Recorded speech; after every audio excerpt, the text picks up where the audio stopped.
The family of a Fort Worth woman who died from a brain hemorrhage is suing the hospital where she first received emergency care. The lawsuit claims that she was misdiagnosed, but the family is also concerned the state law will work against them. First here at 6, Melissa Cutler at Texas Health Arlington Memorial Hospital. Melissa.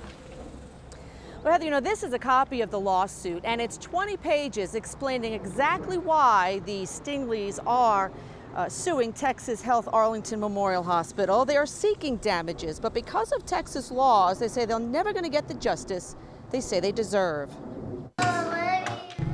Two small children and a grieving husband lost the most important person in the world 2 years ago, their mom, Christy Stingley. It's completely devastating. According to a lawsuit filed Monday, the healthy 32-year-old accountant suffered a seizure in her home in December 2013. Her husband called 911 and she was taken to Texas Health Arlington Memorial Hospital. She was very incoherent, didn't know what day it was, didn't know the time, didn't know a whole lot of anything. A CT scan was ordered. According to court documents, it clearly showed neurological symptoms and an obvious brain bleed, big black blobs on the frontal lobe. Either nobody looked at this film, because even an emergency room doctor, if they're not trained in radiology, could look at this and say, wait a minute, you know, there's something going on here. Instead, the lawsuit says Stingley was diagnosed with sinus infection and migraine and sent home with a prescription for antibiotics and told it was probably work stress. Later that day, another seizure at home, then another on her way to a different hospital.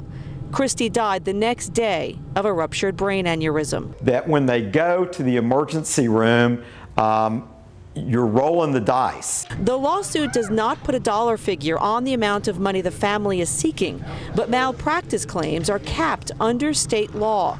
The family's attorney says the maximum would be about $1.6 million, which in his opinion is far less than the family deserves. Texas law has made it to where if you're negligent in the emergency room, you get a free pass. The hospital did not release a statement. It says it does not comment on pending litigation. The two doctors named in the lawsuit also, Heather, did not immediately return calls for comment. Back to you. All right, Melissa Cutler, live tonight. Thanks, Melissa.